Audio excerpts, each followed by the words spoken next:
ते काल का बरं झाली, हे महिन्यापूर्वी का बरं झाली, हे 2 महिन्यापूर्वी तुम्ही तारीखच मिळाल्यावर का बरं? तुमचा मोकळा माणूस पाठवा ना. तुम्हाला लाच पाहिजे का आम्ही लाच देतो? नाही, हे पैशावरच कारभार चालू आहे. सर, आपल्या कार्यालयाचे जे मेन अधिकारी आहेत, उपाधीक्षक पद आहेत का कोण आहे तिथं या ठिकाणी? उपाधीक्षक कोण आहे सध्या? बेहेरे साहेब म्हणून कुठे आहेत सध्या? वाशिम. आता उमरग्याचा चार्ज कोणाकडे आहे? बेहेरे साहेबाकडेच आहे. तिने कुठे आहेत? बेहेरे साहेब वाशीला आहे. तर सध्या कार्यालय कोणाच्या जबाबदारीवर आहे? माझ्याच. अच्छा, तुम्ही कुठं होता सर एवढा वेळ?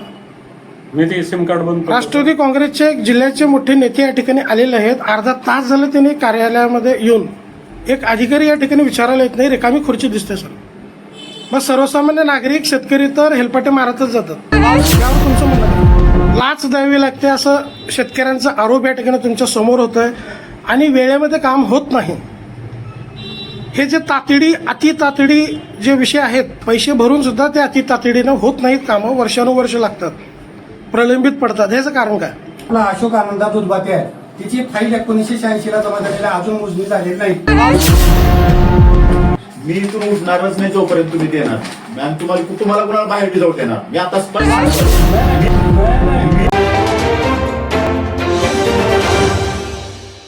आता बातमी येते धाराशिव जिल्ह्यातून. उमरगा तालुक्याचा भूमी अभिलेख कार्यालयाचं कामकाज भगवान भरोसे चालत असून यावर कोणाचंही लक्ष नसल्यानं या कार्यालयात अधिकारी आणि कर्मचारी सतत गैरहजर आणि कामासाठी लाच मागतात असे आरोप शेतकरी वर्ग करताना दिसून आलेत. दिनांक 13 मे रोजी दुपारी राष्ट्रवादी काँग्रेसचे धाराशिव जिल्ह्याचे नेते तथा राष्ट्रवादी काँग्रेस पक्षाचे प्रदेश उपाध्यक्ष प्राध्यापक सुरेश दाजी बिराजदार हे आपल्या कार्यकर्त्यांसोबत आणि काही शेतकऱ्यांसोबत कार्यालयात गेल्यानंतर अधिकारी गैरहजर आणि कार्यालयामध्ये शुकशुकाट पाहावयास मिळाला. यावेळी प्राध्यापक बिराजदार यांनी बराच वेळ थांबून आलेल्या अधिकाऱ्यांची चांगलीच शाळा घेताना ते दिसून आले. दरम्यान सत्यनारायण जाधव यांनी रिकाम्या खुर्चीला पुष्पहार अर्पण केले. देऊन तुम्हाला ऑफिसला किती दिवस? नाही, ऑनलाईन अर्ज दाखल केला नव्हता सर. 2024च्या 7व्या महिन्यात आपल्याकडे आला. विषय काय आहे? शासनाची जागा शासनाला द्यायची, गायरानाची जागा आहे, गायरानाची जागा प्राथमिक आरोग्य केंद्रासाठी द्यायचं आहे. त्याच्यामध्ये कोणाचं काही वैयक्तिक काही हितसंबंध आहे? तुम्हाला शासनाची जागा शासनाला द्यायला सुद्धा एवढे प्रॉब्लेम आहे? नाही सर, ऑनलाईन प्रक्रिया झाली. पहिल्याची त्यावेळेस आपण नोंदणी होतो, त्यावेळेस मॅन्युअली होतं. आता ऑनलाईन झाल्यामुळे काय होतं की अर्जदाराने अर्ज मला एक करायचा. सांगा, 2017 साली ह्या जागेची मोजणी झाली? कशा आहे आपल्याकडे तिनेच केली नाही, आम्ही ग्रामपंचायतने पैसे भरून जरा एक मिनिट, या ग्रामपंचायतनं पैसे भरून या जागेची मोजणी केली आहे. त्याच्यामध्ये फक्त तिच्यातली जागा 4 एकर का 5 एकर? 3 एकर. नाही सर, ती फाईल सापडली नाही आपल्याला. ती जर फाईल फाईल सापडली नाही, ही काही पद्धत आहे बोलायची? काय पद्धत आहे? अहो, ते आमचं मंजूर झालेलं प्राथमिक आरोग्य केंद्र आता कॅन्सर स्टेजला आलं. नाही सर, काय एवढं तर लक्षात यायला पाहिजे ना. तहसीलदार साहेबांनी पत्र काढले. तिथं जायची मोजून काय गरज आहे? त्यांनी मला म्हणले की तहसीलदार अधिकाऱ्याने पत्र काढतील, त्यामुळे हा बी विषय झाला पाहिजे. तुम्ही फोन करून सांगितला. बरं, मला जी आपली मोजणी भरलेली पावती आहे, सगळं मोजणी भरलेली बघा. पहिला आपण म्हणजे तुम्हाला सामान्याचं काही देणं घेणंच नाही का अवेद पाटील साहेब? काय विषय आहे नाही सर, हे नाही. मी वैयक्तिक कामासाठी आलो नाही. हा विषय आहे सार्वजनिक आहे, तरी सुद्धा तुमची ही पद्धत आहे. दुसरा एक विषय सांगतो आपल्या, तुम्हाला हे विषय बी माहीत राहो. 1986 ला एकत्रीकरण योजना आले. एकत्रीकरण योजनाचा ह्याचं आणि महसूल विभागाच्या इतक्या तफावती आहे त्या. सर्वसामान्य शेतकरी इथं येऊन अख्खा आयुष्य गेले. त्याच्यात आपला अशोक आनंदात उद्बाते आहे, तिची फाईल 1986 ला जमा झालेली अजून मोजणी झालेली नाही. तिचा बाप खेळपाट्या मारूनच मरून गेला. ही वस्तुस्थिती शासनाच्या विरोधात आलेली आहे आपली. आणि हो का, मी इथून उठणारच नाही जोपर्यंत तुम्ही देणार. मॅम, तुम्हाला कोणाला बाहेर जाऊ देणार? मी आता स्पष्ट सांगलो. नाही, मी 25-50 फोन केले असतील तुमच्या ऑफिसला. हे 50 फोन केले असतील याच्यासाठी. तारीख काढली सर. तारीख काढली? ते आज किती दिवसात तारीख काढली? मला तुम्ही म्हणलं तो 2 दिवसात देतो. तो बिराजदार कुठे आहे? बिराजदार कुठे ट्रेनिंगला गेलाय? त्याने गेला म्हणजे ऑफिसच बंद. कोण आहे बिराजदार? कुठे गेला बिराजदार? तुम्ही ट्रेनिंगला गेला, ऑफिसच बंद. किती दिवस ट्रेनिंगला गेले? 2 आठवड्यातलं ऑफिस बंद.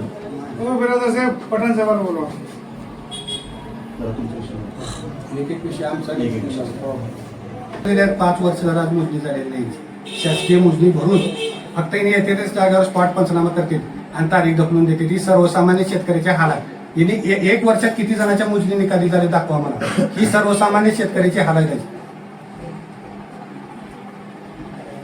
ही वस्तू ती द्यायची आहे तुमच्यामुळं 6 महिने वर्ष कसं राजा, आपण- 2024च्या 7व्या महिन्यातलं पत्र आहे. तुम्हाला ही विनंती केलो आमचं पहिलं 5 महिने आता हे 5 दिल्लीला महिने, गेले 10 महिने आणि हेच झाले. एक दुसरीकडे चाललंय नाही, हीच एक विनंती करावी त्याच ऑफिसमध्ये येऊन 10दा विनंती केला म्हणजे आपलं पहिलं तर डिग्गीला गेलं म्हणून सांगितलं यांना हेच एक चाललंय डिग्गीला गेलं आमच्या गावचं ही 35 वर्षापूर्वीची मागणी आहे. ठराव 5दा झाले त्या जिल्हा परिषद हे झाल्यावर सुद्धा तुमची सहकार्य नाही. तुम्ही आज या माणूस शिल्लक राहिला की मी पाठवतो म्हणजे तुमच्याकडे सकाळी. हे काल का बरं झाले हे महिन्यापूर्वी का बरं झाले हे 2 महिन्यापूर्वी तुम्ही तारीखच मिळाल्यावर का बरं तुमचा मोकळा माणूस पाठवा ना. तुम्हाला लाच पाहिजे का आम्ही लाच बी देतो? नाही नाही नाही हे पैशावरच कारभार चालू आहे तर नाही ऑनलाईनची सिस्टीम अशी असं 1 तारखेला प्रकरण दाखल केलं तर ते पहिल्या 15 रन होतं आणि ते रन झालं की त्याला तारीख अरे बाबा ते खाजगी तर बाबा करा हे सार्वजनिक आहे हे शासकीय आहे सार्वजनिक बी नाही, शासकीय आहे. जाऊ आपल्याला म्हटलं होतं 2 दिवसात तुम्ही 2 दिवसात हात करून देतो म्हटलं तुम्हाला पैसे किती घेतला तुम्हाला पैसे किती पाहिजे नाही सांगा पहिला तुम्ही 2 दिवसात मला हात सिद्धेश्वर चंद्रकांत बेलपाठक मुख्यालय साहेब सर आपल्या या कार्यालयाचे जे मेन अधिकारी आहेत उपाधीक्षक पद आहेत का कोण आहे तिथं या ठिकाणी? उपाधीक्षक म्हणून कोण आहे सध्या बेहेरे साहेब म्हणून कुठे आहेत सध्या वाशी आता उमरग्याचा चार्ज कोणाकडे आहे सध्या वाशी आता उमरग्याचा चार्ज कोणाकडे आहे? बेहेरे साहेबाकडेच आहे ते वाशीला आहे. आता सध्या कार्यालय कोणाच्या जबाबदारीवर आहे? माझ्याच अच्छा तुम्ही कुठं होता सर एवढा वेळ? मी ते सिम कार्ड बंद करतो. राष्ट्रवादी काँग्रेसचे एक जिल्ह्याचे मोठे नेते या ठिकाणी आलेले आहेत. अर्धा तास झाले त्यांनी कार्यालयामध्ये येऊन एक अधिकारी या ठिकाणी विचारायला येत नाही, रिकामी खुर्ची दिसते सर. मग सर्वसामान्य नागरिक शेतकरी तर हेलपाटे मारतच जातात. यावर तुमचं म्हणणं काय? सिम कार्ड बंद पडलंय माझं कालपासून कॉन्टॅक्ट होत नाहीत कोणाचेच म्हणून सिम कार्ड चेंज करण्यासाठी गेलो होतो मी. हे दररोज बंद पडतं का सर सिम कार्ड तुमचं? नाही दररोज मी हे असं- दररोजची परिस्थिती आहे सर. दररोज एका शेतकऱ्याचा फोन येतो. हे का होतं सर असं? आणि मुळात मला काय म्हणायचं आहे, जे ऑफलाईन पद्धत होती पूर्वी ती आता ऑनलाईन कशामुळे झाले? काय कारण असेल ऑनलाईन करण्याची पद्धत? कामामध्ये कामं लवकर व्हावं आणि पारदर्शक व्हावं. पारदर्शकता यावी. पण त्याच्या उलट दिसतं सर आपल्या भूमी अभिलेख कार्यालयामध्ये लाच द्यावी लागते असं शेतकऱ्यांचा आरोप या ठिकाणी तुमच्या समोर होत आहे आणि वेळेमध्ये काम होत नाही. हे जे तातडी अति तातडी जे विषय आहेत पैसे भरून सुद्धा ते अति तातडीनं होत नाहीत, कामं वर्षानुवर्ष लागतात, प्रलंबित पडतात. ह्याचं कारण काय? आणि त्याच्यामध्ये वेबसाईटला काही वेळेस प्रॉब्लेम येतो काही अभिलेखाचा प्रॉब्लेम असतो त्याला पाहायला वेळ लागतो थोडा. मध्ये 3 दिवस वेबसाईट बंद होती. अंडर कन्स्ट्रक्शन असल्यानंतर वेबसाईट बंद असेल तर त्याला वेळ लागतो. सर आता आपल्या समोर जे राष्ट्रवादी काँग्रेसचे जिल्ह्याचे नेते बसलेले आहेत 10 महिन्यापासून हेलपाटा मानतात, त्याने वारंवार पाठपुरावा करतात तरी त्यांचं काम होत नाही. मग सर्वसामान्य नागरिकाचं काय हाल होतील? त्यांचं कधी होणार सर? बलसूरचं काहीतरी विषय घेऊन आले. आरोग्य केंद्राच्या मोजणीसाठी त्याने ऍप्लिकेशन केलेलं होतं. ऑनलाईन प्रक्रियेमध्ये अर्ज दाखल केलेला नव्हता. तो अर्ज दाखल करायला लावला. दाखल झाल्यानंतर त्यांना तारीख दिलेली आहे 26 मे तारीख आहे.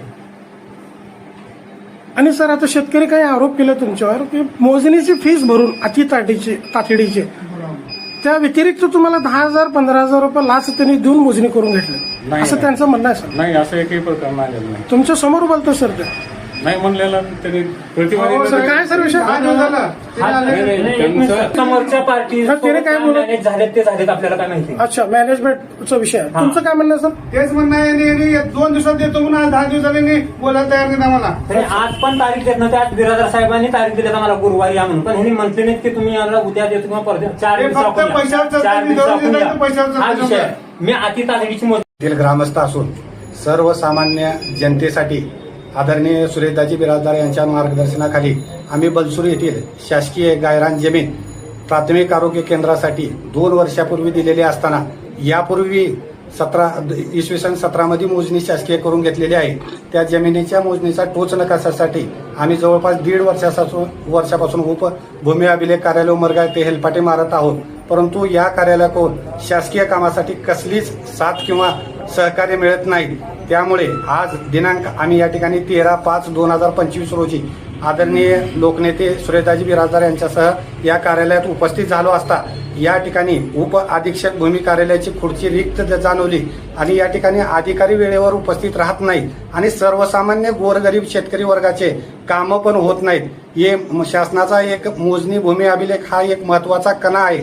या अभिलेखावर शासकीय जमिनीचं सर्व दप्तर चालत असताना कसल्याच शेतकऱ्याच्या सोयी होत नाहीत. तरी शासनानं या ठिकाणी या पदासाठी खुर्चीला परमनंट अधिकारी द्यावी ही सर्व ग्रामस्थाच्या वतीने विनंती करतो व आमची जमीन मोजून सर्वसामान्य जनतेला न्याय द्यावा एवढी विनंती करतो. तुम्ही खुर्चीला हार घातलेला दिसतोय. हो सर. खुर्चीला हार घालण्याचं कारण काय? ही खुर्ची रिक्त जाणवली. या ठिकाणी मी ज्या ज्या वेळेस प्रत्येक वेळेस ऑफिसमध्ये येतो त्यावेळेस इथं अधिकारी नसतो म्हणून आम्ही ग्रामस्थांनी या ठिकाणी फुलाचा हार घातलेला आहे.